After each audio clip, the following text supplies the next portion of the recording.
Ito ang 5 senyales na kahit anong gawin mo, mapapanot ka talaga. Una, noong bata ka, ang hilig mo manood ng Dragon Ball. Idol na idol mo sila pag nagsusuper saiyan na. Kakasigaw mo ng "Ah!" Nababanat ang iyong buhok. Pangalawa, nung ikay nagbinata o nagdalaga, na in love ka, at kada kausap mo sa telepono, sa iyong cellphone, nagkukut-kut-kut-kut ka habang kinikilig.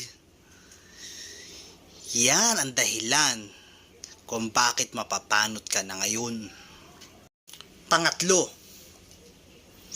kapag inuutusan ka ng magulang mo, nagkumilos at gumawa ng gawaing bahay, nagkakamot at galit na galit ka pa kasi ayaw mong gawin.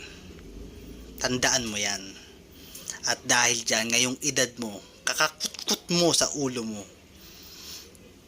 mapapanot ka na. Pang-apat, pinata ka na, dalaga ka na.